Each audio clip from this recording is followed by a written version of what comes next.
एका महिला प्रवाशाची रिक्षात राहिलेली दागिन्यांची बॅग परत करण्याचा प्रामाणिकपणा त्या रिक्षा चालकाने दाखवलाय।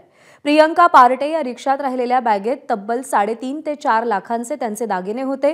त्यांना ही गोष्ट घरी पोहोचल्यावर लक्षात आली। त्यांनी या प्रकरणी कोपरखैरणे पोलीस स्थानकात तक्रार नोंदवली आणि पोलिसांनी शोध घेतला असता रिक्षा चालक अभिषेक बरदाडे यांनी ती बॅग दागिन्यांसह जशीच्या तशी परत केली। त्यानंतर कोपरखैरणे पोलिसांनी रिक्षा चालक बरदाडेने दाखवलेल्या प्रामाणिकपणाबद्दल त्याचा सत्कार केला। बॅग सोन्याची रिक्षामध्ये राहिली।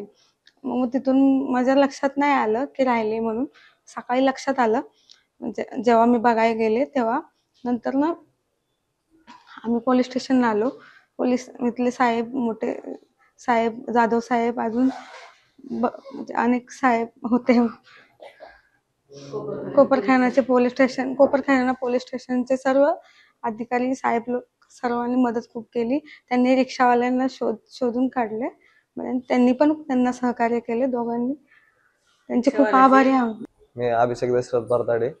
काल रात्री रिक्षा चालवत असताना मला गुलाबसेनवरून पॅसेंजर भेटलेले सेक्टर 5 मध्ये सोडायचं होतं। त्यांची बॅग राहिलेली माझ्या गाडीमध्ये। तर रात्री मी ती चौकीला आणून जमा केली। आता ते समोरचे व्यक्ती आलेले आहेत, त्यांना बॅग जमा केलेली आहे। बाकी हॉटेलांना हाच मेसेज देईन की आपलं खऱ्या ह्याने सगळे वागत राहा। जे काय असेल गाडीत राहिलं विसरलं तर चौकीला आणून जमा करा।